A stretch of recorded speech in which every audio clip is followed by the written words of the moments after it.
Ba't ba kayo naniniwala na nakakapayat yung mga slimming drinks or coffee man yan or kahit anong drinks pa yan na ini-introduce dito na nakakapayat? Ang dami ko na nasubukan, hindi naman ako pumayat. Pumayat ako dahil nag-exercise ako. Pumayat ako dahil naging disiplinado ako sa kinakain ko. Hello, doon ka papayat. Mag-exercise ka. Disiplinahin mo yung sarili mo. Bawasan mo yung kinakain mo, doon ka papayat. Okay? Pero yung mga slimming drinks, hello, hindi totoo yan guys. Hindi totoong nakakapayat yun. Sinasabi lang nila yun na nakakapayat yun kasi nga para bumenta. Maawa naman kayo sa mga bumibili. Hindi naman talaga totoong nakakapayat yun. Yung iba nga nagka-diabetes pa nga dahil matamis eh. Oo, matamis. Kasi merong mga bumibili talaga ng mga matatanda, may edad na. Kasi sabi nila nakakapayat daw yun para lumit-lit naman daw yung tiyan nila. Pero hindi talaga totoo. Oo. Papayat ka talaga sa disiplina ng pagkain, pipiliin mo yung kinakain mo, diba? Tapos samahan mo na din ng exercise, bawasan mo yung kinakain mo.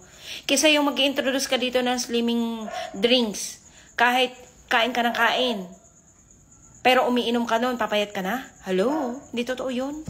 Ewan sa inyo. Hindi ko talaga maintindihan yung mga basta makabenta lang. Ang dami ko ng mga nasubukan. Oo, ang dami ko na nasubukan pero hindi naman ako pumayat. Na-maintain ko lang yung ganitong chabing katawan, chabi-chabi. Kasi, dinisiplina ko yung sarili ko sa pagkain. Hindi ako kumakain ng rice sa gabi. Pero, umiinom ako nito. O, ayan, iniinom ko. Hindi po nakakapayat to, guys. Hindi nakakapayat. Okay? Hindi nakakapayat to. Nakakaganda lang to ng ating pagtulog, nakakaganda ng ating balat, nakakaglawi. Yun, maniwala ako dun.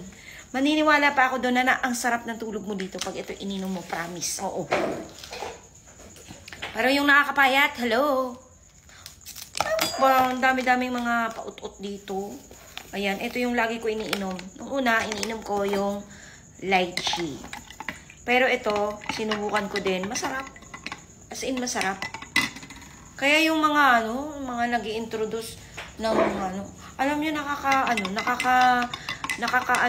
tawag doon, nakakakonsensya para sabihin, uy, papayat ka nito. Ganun. Hindi naman pala kasi nasubukan ko na talaga. Papayat ka lang talaga kapag nag-exercise ka at bawasan mo yung kain mo. Hello. Ayan.